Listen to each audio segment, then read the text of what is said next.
Do you remember we had a friend? If you could see Steve's face right now, his brain is working overtime on how to phrase this question. I can't wait.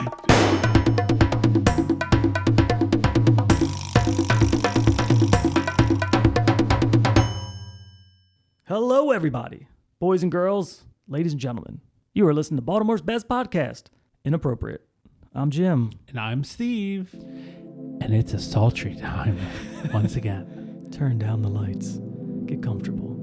Turn your radio up. As promised, we are going to pay homage once again to our favorite radio show ever.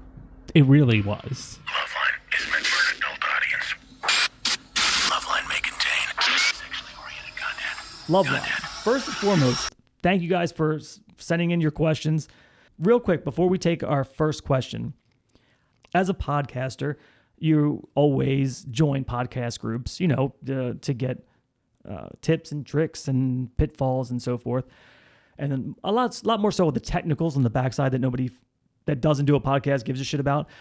But I stumbled across the subreddit podcasts. So I joined that thinking it was kind of another same group that I were a part of on like Facebook. And it was not. It was just people who like podcasts, not podcasters, which is a rare thing to find a group of people that just like podcasts. And it was all like recommendations. So for instance, I need a fictional horror podcast. Yeah. Who do you got? Then someone posted, I want a podcast with maximum 2 hosts with great chemistry that is very light, comedy, not too political. And I thought, this guy needs to listen to us. That's an easy fish. Like describing our podcast to a T. Yeah. And one of the rules on that is you can't self-promote. I said, fuck it. And I said, hey, have you listened to Inappropriate with Jim and Steve? Immediately, the moderator just erases my comment and sends me a message, like an automated message, hey, you violated rule number, whatever. So I don't know how they know or this or that, but I thought there's just people that we can't reach for some reason. So for all of our listeners, if you also use Reddit, my request, go join podcasts under Reddit. If the time comes, you're on there and somebody says, hey, give me a comedy podcast or whatever that you can recommend us honestly, then recommend Inappropriate with Jim and Steve. That would mean the world to us because somehow they fucking know. They're on top of it, which is good, I guess, because otherwise it would turn into a bunch of podcasters. It would turn into our Twitter. Yeah, oh God, which is why we don't use Twitter. Yeah. So let's just take the first question. You want to take us? Yeah, I'll start. All right, let's go. I'm slightly confused, and I'm not actually sure if it's a kink or not. I've been married with my wife for 6 years, and we were blessed with our son, who is just over 3 years old. My wife weaned my son off of breast milk around 2-ish months. At night, she would complain that her breasts felt engorged. I said jokingly I would suck it instead of jokingly that I would suck it, and instead of joking back, she just agreed. I think since she was super tired and uncomfortable that she really didn't care. So I did it. And at first it was gross, but then after a while I really started to enjoy it. My wife had fallen asleep, so I kept sucking until I fell asleep. And the next morning she woke up with me resting my head on her stomach. She joked that it must have been so disgusting that I passed out. Ever since then, I've had this constant urge to do it again. I know it's super gross and weird as an adult, and he thinks he's accidentally developed a kink. Out of all the kinks, well, not out of all the kinks, but out of most of the kinks you can develop, that's one of the most unfortunate ones. Yeah, because you have a shortened time frame for it. Unless, and wait, so his kid's already 3. So it's okay. So I think he must have did it back when she just stopped. Yes. Okay. So this happened a couple years ago. Yeah. Yeah. Well, one, if she lets you do it one time, it's a little embarrassing to be like, I really like doing this. I don't know this for a fact because I don't know how female anatomy works. But if I always know that like when women stop breastfeeding, the milk dries up and then it's done. Yes. So it's either you use it to keep using it or you lose it. You suck that milk, baby. Yeah, like you got to keep doing it. So. Right. And I don't know. I guess maybe some of our women listeners can chime in. Let's say she was like, maybe it didn't turn her on, but she was like, yeah, go ahead. Gave her a little bit of relief because it didn't Go hurt do your anymore. thing. But I believe your boobs stay swelled up as long as you're giving milk, obviously, because there's milk. Yeah. So when you stop doing that, they kind of go back down to regular size. So what if she was just like, yeah, go ahead. I don't know. Does he have to suck it 3 times a day, 1 time a day? Can he like do it once a week and they still stay there, or like does it instantly start drying up? Like is once a week your tit Good fetish? enough? Yeah. I don't know. He kept going when she was asleep, though, which is... I tell you what, God, I don't know if I can really like what I should, but he's trying to relate to you, bud. But I'm just trying to decide if I need to say this or not. But I enjoyed relations when my wife was pregnant. Even though I know women don't find themselves attractive, and neither did the baby. Carter came out with a dent on his head. Yeah. I think I'm trying to relate to this, instance because obviously you can't go around fucking pregnant women if you have a pregnant woman fetish. Like most of them, there's a guy attached, right? Yeah. And then at 9 months, the fling's over. Right. This was a finite amount of time to do this because even in the very beginning, typical women doesn't look pregnant. So it's really, you have about 3 months for the average pregnant where they actually look pregnant. And then really you only have about a month and a half, 2 months when they're just fucking huge. But I always thought it was fun to do it when she was pregnant because it was different. I'm not going to get this anymore, So just for that simple like forbidden fact, fruit. Kind of thing. because this is a fleeting thing. So how and sometimes women don't, not very sexual because they got a whole bunch of shit going on. So the sex can either, some women they get hypersexual, and some women they don't want anything to do with it. Yeah, but she could find it gross if she finds out that he did. It wasn't just like a novelty one-time deal, like haha. Yeah. If he was like, yeah, baby, give me those milkers. Give me those jugs. All right, next question. My wife has been engaged in an emotional and physical affair. It started in August. I caught her in September. Again in October, December, January. So it's a one-off. And now in May. She is 6 weeks pregnant, and I am, for a variety of reasons, which don't matter, 99.99999% sure it is mine. It feels pretty dumb and cold to walk out on her because she is texting someone. She has spent 9 months refusing to break things off with this other person, despite my many emotional pleas, threats of divorce, and etc. I do not want to be married to this woman any longer, and she does not deserve to be my wife. She has betrayed and ignored me in every step and is not remorseful. That said, abandoning an unborn child is just not something I ever thought that I would even consider. I need some help here. Do you think I'm the asshole for leaving this marriage that is clearly toxic? If he's married and she says that she's not going to break it off or just stop talking to this person, I mean, I think their marriage is done anyway. What do you got? If you caught your wife in an emotional affair and physical affair. Did it say physical? It said emotional and physical. She thinks there's one or two makeouts. Okay. But any affair sucks. I think an emotional affair, especially from the woman's, well, actually, blanket statement, an emotional affair is worse than like cheating. A one-off? I think a one-off is cheating, and then like a continued thing would be an affair. Yeah. I think that would probably be best to classify that. So an emotional affair, you've already withdrawn from the marriage. Yeah. There's nothing left. Yeah, there is without a doubt, if he doesn't break it off, and you know what, the kid will end up being happier anyway, because each person's going to be happier. Divorced parents that are happy than married parents that are miserable. Yeah, this dude's marriage is done anyway. Yeah, I don't even really understand the question other than the fact that I do get responsibility of being a parent. Yeah.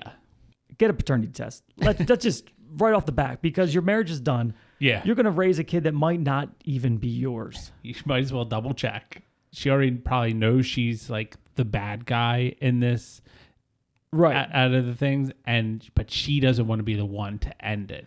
And women, we talked about it before, are more calculated and more sneaky.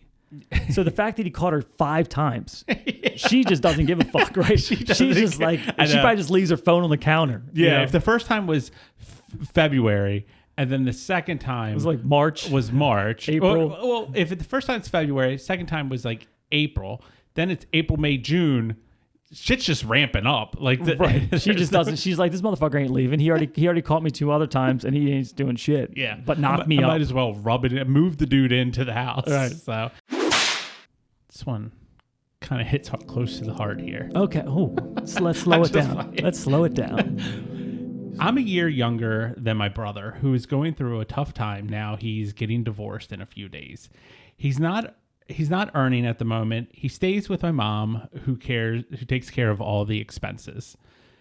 It's been 2.5 years since he was married, but my sister-in-law, who was a few years older than him, agreed to marry him despite the fact that he didn't have a job. They had conflicts on a daily basis, which led to him to indulge in unhealthy behavior. He became a chain smoker. He ate junk food and gained quite a lot of weight, and is now obese. One thing led to another, and now he has thyroid issues, pre-diabetic, cholesterol problems, stress, and depression. He was diagnosed with high blood pressure as well. I suggested taking him to therapy. I told him I'd take care of the expenses for therapy, but he thinks he knows better than a therapist and ignored the suggestions. I'm also supporting his divorce expenses. Glad that my sister-in-law decided not to claim alimony, as even if she claims it, he doesn't have any savings or a job to support that. So my brother lives with my mom in the current place that he says stress him out even more. So he wants a peaceful place to stay for a few weeks. So he's planning a hilly place resort where it can cool him down, but he doesn't have the money to cover the expenses. So he asked me or his mother to support going to it. I want to help my brother out. I feel this encouraging this entitlement more. His expenses are being covered by me and my mom, and it's mom takes care of everything, and he's just using it more and more. I don't need to continue because it's just more of the same. These people live in a fucking alternate universe. I know. I get there are families that are just this dysfunctional. And whenever I get these questions that are like husband, wife, male, female, type questions, I always try to flip everything and make sure that my advice is sound if I'm giving advice to a female or a male. And if it was a female, I would say you got married without a job and you got divorced without a job, so you could seek alimony. Yeah, true. So that's probably his move. So I feel like this guy's ticket is alimony. Mm-hmm. Aside from anything else, I didn't expect that to take that turn. I mean, you're right. Though. I got to call it how I see it. I mean, the guy's a piece of shit, right? Yeah. I mean, and then who's willing to marry a piece of shit? I know. Like what is? I feel like when you get married, there has to be something. It's got to be an equal thing. Even if it's not equal, it has to be still. There's you got to bring something to the There has to be a benefit. Yeah. For like and like, what's the benefit of marrying that dude? Yeah. Because you just want an adult child. I don't see it. But to answer the person's question, fuck him. Yeah. Cut him off. He needs to get out of town and go to a resort. Is basically a person asks to borrow money, and then you see him at the bar the next night buying drinks for people. Right. Like it's never gonna stop. Do not give that son of a bitch another dollar. Moving on. My wife and I have a 16-year-old daughter who just cleared a highly competitive exam. Now, we're extremely proud of her. My wife sort of brags about this in her circle of friends, which I guess is fair, not a big deal. However, we do have a couple in a different social circle whose son, who's also 16, couldn't clear this exam, and my wife knows this. And according to social etiquette, and in general, you're not supposed to push your achievements in the faces of those who failed. And naturally, any discussions around this exam is a sore spot for them. However, this didn't stop my wife from asking the mom what rank the boy got, how our daughter is undergoing university counseling to decide which college to go to and stuff like that. I could tell the mom was getting uncomfortable, and I nudged my wife to stop, but she didn't. When we came home, I berated her for how she acted and reminded her that we've already talked about this, so why did she deliberately try to make this couple feel bad about this exam? She tried to plead plausible deniability, but I set the record straight and I said if she ran her mouth again like that, I'd call her out in front of everyone and embarrass her. She started crying and told me how awful I was for how I spoke and the words I used. I don't normally talk to anyone like that, but her persistent behavior has put me off, and it's not the first time that something like this happened. I told her I'm sorry if my words hurt, but she deserves to be called out. Was I wrong? It's okay to brag about your kids, but there is a fucking limit, because it seemed like they already knew the other person didn't do well. If you're meeting someone and their parents just died, you don't go in and be like, I had so much fun with my mom and dad this week, and I love them so much. I'm so happy to be around them all the time. You don't do that. You have to have class. Yeah. His wife has no class. Yeah. So your job, at least in my mind, as a parent, is to set your child up the best possible way for success to leave the nest and go be productive members of society. Don't be the last story.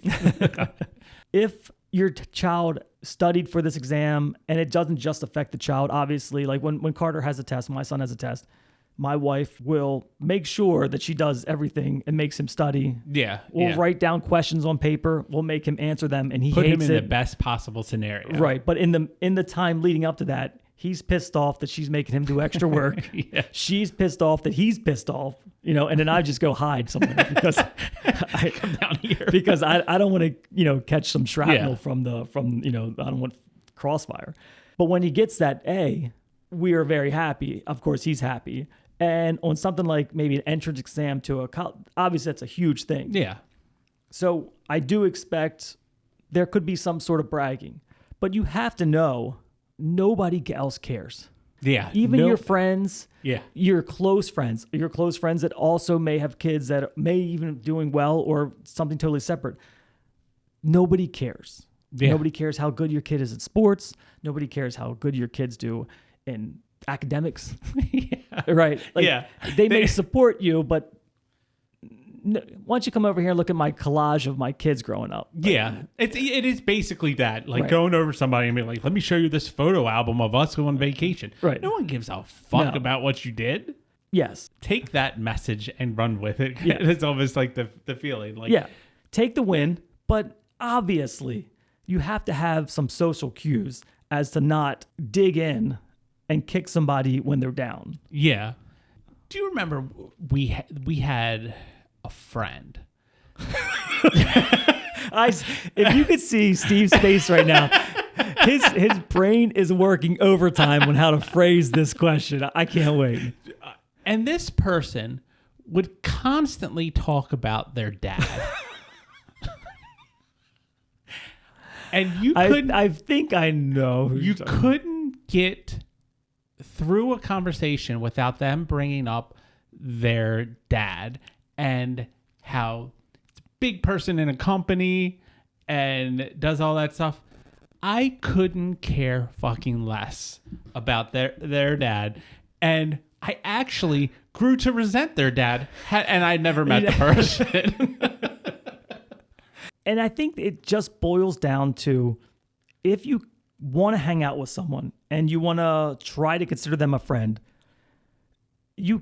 there can't be that competition. You have to just understand and enjoy the company. Yeah. And if you're going to try to one-up me every time, eventually, and now as you get older, sooner than later, you're just cut off. Yeah. I don't need that in my life. If you're a good farmer, you don't need...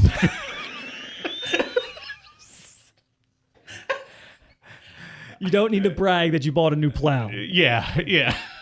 Just enjoy the fruits of your labor. Yes. My husband and I are 28 years old and happily married 7 years with a 1.5-year-old. My husband's parents divorced when he was 2 years old, and he always told me that they grew apart. Both parents are now happily remarried, and both step-parents are great and we have a good relationship with my husband. My father-in-law remarried when my husband was about 7. Me and my husband have had close relationships with both sets of parents and love all 4 of them dearly. Despite this, I've always suspected, had a feeling that the real reason for my in-laws' divorce was because his father-in-law cheated on his mother, but I had no reason to believe that because my husband told me several times that that wasn't part of it. However, about a couple months ago, one of my husband's cousins let it slip that cut me right to the gut. My father-in-law did cheat on my mother-in-law with my husband's now stepmom. I feel very stressed about knowing this information and keeping it from my husband. Should I tell my husband? I say no.